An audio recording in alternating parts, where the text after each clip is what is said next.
The answer will not come from Washington.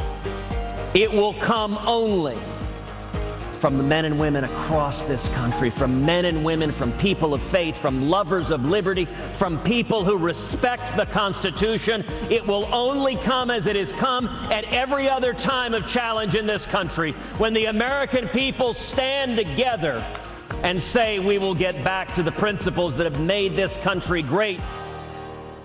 All right, that was Senator Ted Cruz from earlier today at Liberty University. Now, as rumors of his candidacy began to surface, the left, predictably, jumped on the chance to begin criticizing Senator Cruz for his qualifications as a leader, to the way and his eligibility as a U.S. citizen, and much more. He's here for the entire hour tonight.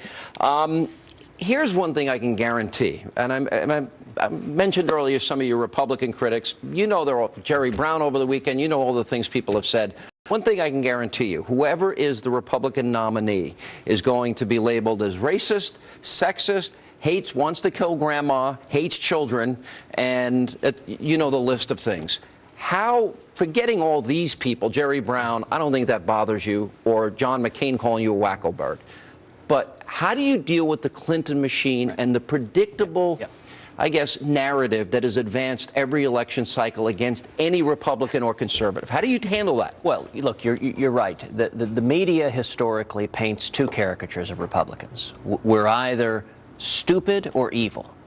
So in the media, or both. Right. In the media's telling, Reagan was stupid, George W. Bush was stupid, Dan Quayle was stupid, Nixon was evil, Dick Cheney was evil. By the way, stupid is better.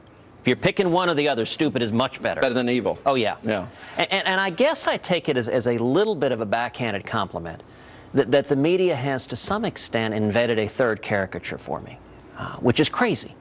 Okay, because you're smart. You went to Harvard and Princeton, or Harvard and, Princeton. Well, okay. and so they do everything they can to paint me as a wild-eyed lunatic with dynamite strapped around my chest. Yeah. Well, you know who says nice things about you? Alan Dershowitz. Austin Goolsbee said you were probably his most formidable, debater that he ever had to go up against. Well, so you have this history. So, but you've got this, we hear it's a coronation. Probably Hillary Clinton is going to be your opponent if you win this primary. They have a machine. They have a war room. What do you think of Hillary, and how do you deal with her campaign? Listen, I think the way you deal with the war room and the media chatter is the same way Reagan did it. The media has always been a disaster. In 1980, they hated Reagan. They hate Republicans now. They hate conservatives even more.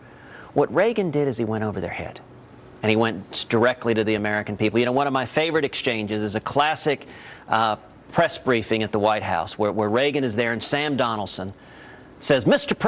President, you have blamed the problems in this country on everybody else. You blame them on Tip O'Neill, on Democrats in the Congress. Mr. President, you're President of the United States. Don't you bear any of the responsibility for the problems in this country? And Reagan leaned forward with a twinkle in his eye, and he said, well, Sam, yes. Yes, I do. I bear considerable responsibility because for many years, I was a Democrat. and even Donaldson cracks up laughing. Yeah. That's how we do it. We go over the heads of the reporters, and it's easier now. We've got social media, we've got Facebook, we've got Twitter, we've got, God bless, Fox News, we've got the internet, we've got the Drudge Report, we've got talk radio. Yeah. We have all of the tools. The media gatekeepers are hopeless, but we can go directly to the people with the truth. All right, we're going to take a break. We'll come back, and we've been asking for your feedback all day on Facebook and Twitter. Coming up next, Senator Cruz will answer your questions. That's straight ahead.